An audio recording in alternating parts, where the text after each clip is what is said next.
We are Group 16 and our business idea is a noodle bar named Oodles of Noodles. This is a standalone restaurant which could potentially develop into a chain in the long run. Our noodle bar offers complete customization of meals, so you can choose your meat, your vegetables, your sauces. This will be ideal for fussy eaters or allergies and such like. We will focus on different target markets based on the time of day. For example, we will have family promotions between 5 p.m. and 7 p.m. and student deals late at night, in which we can use the rest of our stock.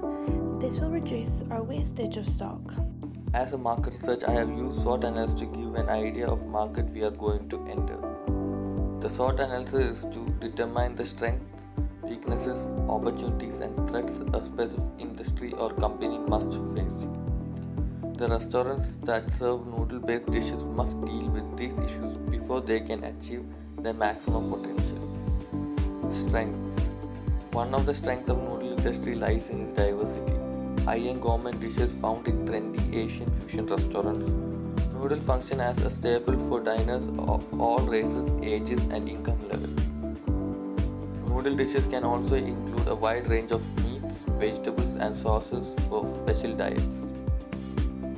Weaknesses. Despite the versatility of its dishes, one of the biggest weaknesses in the noodle restaurant is the lack of market penetration.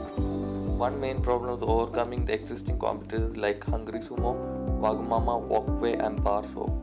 While the fast food industry as a whole has such diverse choices, noodle-based restaurants have yet to capture the imagination of UK public in the same way. Opportunities. Just as world-famous fast food giants as Walkway, Wagamama and Hungry Sumo popularized their versions of everyday food, the noodle industry has the opportunity to develop its own place in UK dining. Now the threats. A major concern for the noodle industry lies with public and media analysis over the health impact of noodle dishes. Concern over dishes containing high amounts of sodium, carbohydrates and gluten have caused diners to move away from traditional food dishes. This is a draft of our floor. Naturally, until the location has been settled upon, this is very prone to change, but it will let us get a rough idea for the feel of the restaurant floor. As you can see, the store all aims to make line, where customers will have the ability to mix their own food dishes, almost buffet style. Beyond that, we have a pickups area for those customers that want to get it and go, or take advantage of our save for later policy and purchase a dish uncooked to prepare at their own convenience at home. This will attract fast movers and those whose lifestyle may not lend itself to a sit-in restaurant. Here you can see a sample mock-up of our menu. We decided to keep variations to a minimum, at least to begin with, in an attempt to rationalise our startup costs. After all, more variety equates to greater cost. Logistics will be an issue to consider. If we wish to operate multiple menus of service, sit-in, takeaway, save for later and delivery, we will need to ensure we market all of these services in the local area accordingly. Should the customer base not know about one of these services, such as delivery, our staffing costs will be unnecessarily high as the staff member goes unutilised. As such, it may be a good idea to cross-train staff members to multiple parts of the store. While our model doesn't lend itself to multiple job roles, it could make staffing much easier to orchestrate, as well as minimising team member underutilisation. In order to allow complete customizability, Oodles of Noodles will operate in a similar fashion to the submarine sandwich franchise Subway. All meals will come with noodles and unlimited choice of vegetables as standard, which is comparable to Subway offering unlimited salad with their sandwiches. There are two sizes of meals to choose from, which will be 16 ounce and 26 ounce, and final price is dependent on whether or not meat is added and which meat is chosen.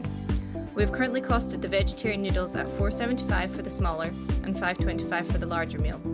The standard meat noodles, including beef and chicken, at $5.25 and £6, and the premium meat, including salmon and duck noodles, at $5.75 and $6.75. Our forecast will look closely at the requirement for initial investment and at profitability to ensure we have a sufficient return on investment in order to attract investors. Most importantly, we will be looking closely at cash flow requirements, as we are aware that even the most profitable businesses can fail due to pressures on cash flow. At present, our costings are very much estimates. They will be adjusted as we work through the project, taking account of promotions and the outcomes of our research. In the long run, we think our business has plenty of room for expansion. At the moment, we will only be opening from 5 p.m. for dinner time due to staffing costs. but there could be potential for lunch openings also. In the market today, there's a big push towards healthy eating.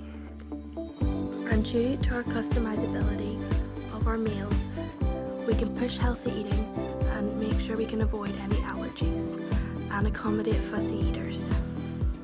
We will also have an option for people that are leaving work, and they can come and buy the ingredients in a box and bring it home to cook themselves. The deal for students at the end of the night would also minimise wastage, and this would keep costs down to a minimum.